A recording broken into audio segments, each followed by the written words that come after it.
votes paid in 2007 when he did come third with a surprise over 18% of votes. François Bayrou, the centrist candidate, it doesn't look like he's going to do anything like that well this time round. Some polls putting him even below 10%. That would mean he came in fifth, of course, behind Jean-Luc Mélenchon and Marine Le Pen. But does that then make him increasingly irrelevant? Well, no, that's what Le Figaro says in its editorial. They say both Hollande and Sarkozy's campaign teams are still convinced that they've got ground to win back from his voters because, of course, if anyone's going to change their mind between the first and second rounds, it's going to be his voters. They're the most flexible, if you like, and they're both ringing him off the hook to try and get his endorsement for their candidate for the second round.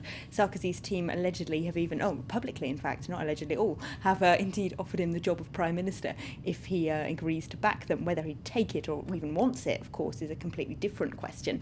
Le Canard Enchaîné, the satirical newspaper, is looking at what his strategy is then for, indeed, not just after the first round, but after the second round.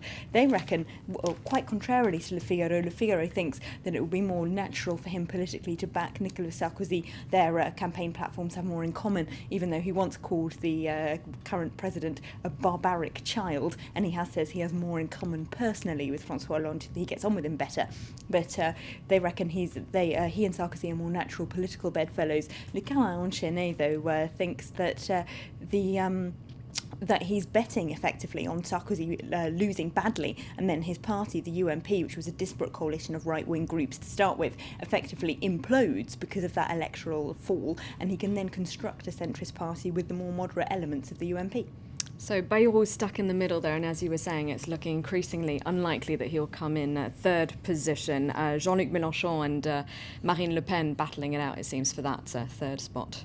Yes, absolutely. L'Humanité, the communist paper, of course, backing Mélenchon all the way. They've got "Let's kick Le Pen out of the game" as their headline this morning. Now, they say anything that's good or anything that's bad for Marine Le Pen, is good for democracy. So even if you don't plan to vote for Jean-Luc Mélenchon, you should be pleased that he's rising above her into third place. And he's doing that, of course, by taking her on her own ground with those working class, often unemployed people who are very angry about their own economic situation. If you like, she provides them with one scapegoat, immigrants. He provides them with another, the corrupt financial system, as he would put it, which according to them is why they're out of work and finding it difficult to make the ends of the month meet. Now, he seems to be doing even better than she is with that particular demographic. So he's doing better and better, but what's he going to do with it after that first round if he does get in third place and do really well? Is he going to become a minister in an Hollande government? That's what the socialists are hoping, because they want to be sure that his voters are going to back him.